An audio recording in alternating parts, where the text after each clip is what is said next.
ఇది ఒక మంచి కార్యక్రమం. ఈ కార్యక్రమానికి తోడుగా ఉత్సాహంగా ఉండాలంటే అధికారులు కానీ ఇక్కడికి వచ్చే కంపెనీ వాళ్ళు సంతోషంగా ఉండాలంటే గట్టిగా సపోర్ట్ కొట్టాలి. అదే అనే అన్నం తిననట్టుంది దీన్ని బట్టి.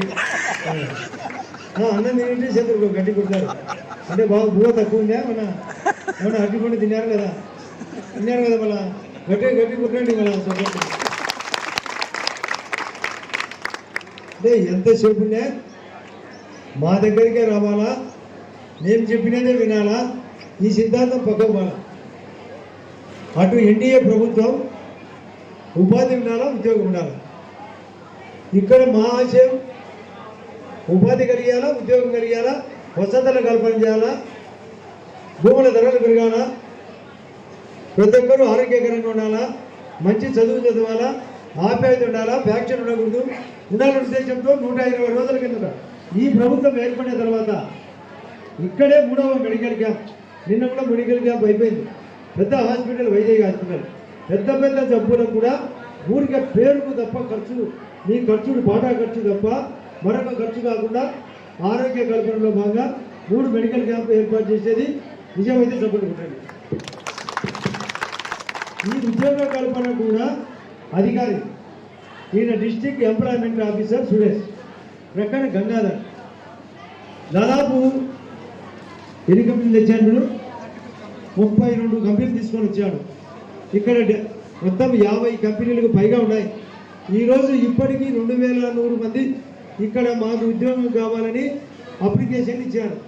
అందులో ఇప్పటికీ ఈ సమయానికి 1000 మంది మేము ఉద్యోగాలు ఇచ్చేదానికి వీళ్ళందరూ కంపెనీలు ఒప్పుకున్నారు. కాబట్టి నేను అందరినీ మీ తరఫున కంపెనీ వాళ్ళను హృదయపూర్వకంగా అభినందిస్తున్నా.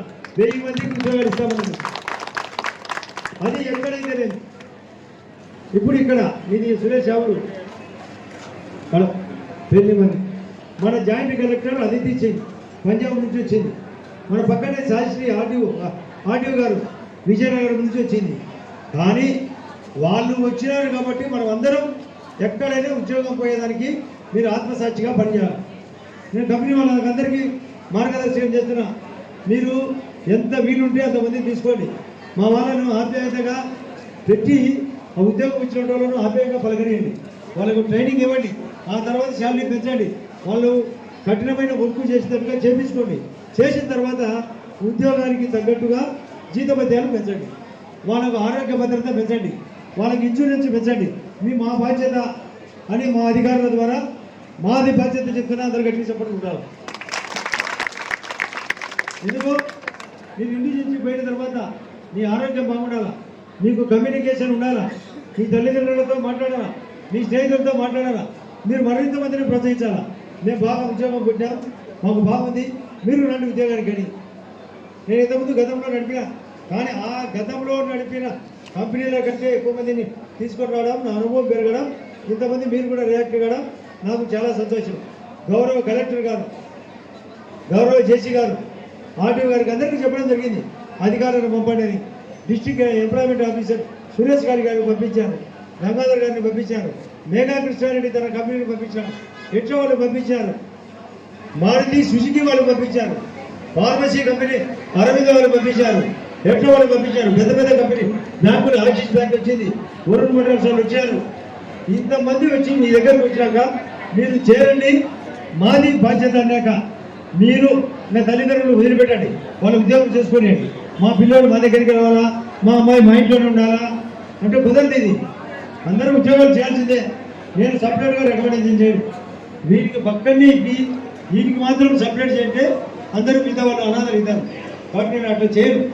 ఎవరికన్నా ఉద్యోగం రాని వాళ్ళకు రికమెండేషను, జనరల్ రికమెండేషన్ చేయబడి చేస్తా తప్ప ఒక్కొక్కరికి గుచ్చినట్టు చేస్తా పోతే అందరితో షెడ్ అవుతానండి. అందరూ ఒకటే, ఇక్కడ అందరూ సమానమే. పేదరికం లేదు, బంధువు లేదు. ఇప్పుడే మా ఆమె కూడా వచ్చింది ఇక్కడికి సపరేట్గా. మా బామర్ది కొడుకు వస్తే లేదు మనకి ఎక్కడైనా ఉద్యోగం వస్తుంది, నేను సపరేట్గా చెప్పాలని చెప్పినా. సపరేట్గా చెప్తే అందరూ సపరేట్గా పోతారు. మీరు వచ్చేవారు, మీకు నేను ఎప్పుడైనా సపరేట్గా వానికి ఏమని చెప్పినాను ఒకరికి చెప్పాలి కదా, ఒకరికైనా మీ కంపెనీ వాళ్ళకి ఎందుకు చెప్పండి కూడా అంటే చెప్తే స్పాట్ అవుతుంది. ఇది బరబరగా జరగాల. మీరందరూ మంచి భోజనం పెట్టాలా, ఆకలిగా ఉంటారు. అరటిపండి కూడా పెట్టాలా, 3 వరకు 4 వరకు ఉంటారు. వీళ్ళందరికీ సౌకర్యం కలిగాలా, వీళ్ళందరినీ తొడుకొని వచ్చిన వీళ్ళ ఖర్చులు కూడా మేమే పెడుతున్నాం. వాళ్ళు పాపం కొందరు సొంత ఖర్చులతో వచ్చారు. కాబట్టి అందరం కలిస్తేనే ఈ రంగం. ఈరోజు ఒక విమర్శ వచ్చింది నాకు. అక్కడ రామసుబ్బారెడ్డి ఎమ్మెల్యేగా ఎమ్మెల్యేగా మినిస్టర్గా పనిచేశాడు. దద్దమ్మ ఏం పని చేయడు, ఒకటి ఘాట్లో కుక్క పడుకుంటుంది, అది ఎవరిని ఎద్దు తినేదు, అది తినదు. ఆ దరిద్రం పోయేదానికోసం నేను ఇంకా సీరియస్గా తీసుకొని ముఖ్యమంత్రి గారితో కొట్లాడి ఆ రాజువారి నిర్మాణం కానీ, గండికోట మునుగోలకు డబ్బులు ఇవ్వడం కానీ, ఆ రోడ్డు వేయడం కానీ, హౌసింగ్ కానీ, రేషన్ కార్డు కానీ, పెన్షన్లు కానీ, సందులో రోడ్లు కానీ, కరెంటు కానీ, తాగునీళ్ళు కానీ, గ్రామీణ ఉపాధి పథకం కానీ, పంచాయతీరాజ్ గ్రాంట్ కానీ, హాస్పిటల్కు సేమ్ రిలీఫ్ ఫండ్ ఇప్పుడే కానీ, మెడికల్ క్యాంప్ కానీ నా బాధ్యత. సభాముఖంగా చెప్తున్నా, మీరందరూ వ్యక్తిగతంగా గంటకు రావకండి. నేను పరిగెత్తించినట్టు ఇవన్నీ చేయాలంటే నేను సమగ్రంగా ఢిల్లీకి తిరగాల, విజయవాడ తిరగాల, కలెక్టర్ గారితో మాట్లాడాలా, అందరితో మాట్లాడాలి. మీ వ్యక్తిగతం కాదు, మీ పనులు మీరు చేసుకోండి. మీకు అన్నీ చేసిన తర్వాత అందులో మీరుంటారు. మీ గ్రామ అభివృద్ధి జరుగుతుంది. మీ చేనేత సమస్య తినాలా, మీ మత్స్య కార్మికుల సమస్య తినాలా, ఇండస్ట్రీ రావాలా, గండికోట టూరిజం రావడం, స్టీల్ ఫ్యాక్టరీ రావాలా. మనకు 10,000 మెగావాట్లు ఇక్కడనే 10,000 ఉద్యోగాలు రాబోతున్నాయి. మన తమ్ముడికే 10,000 రాబోతున్నాయి.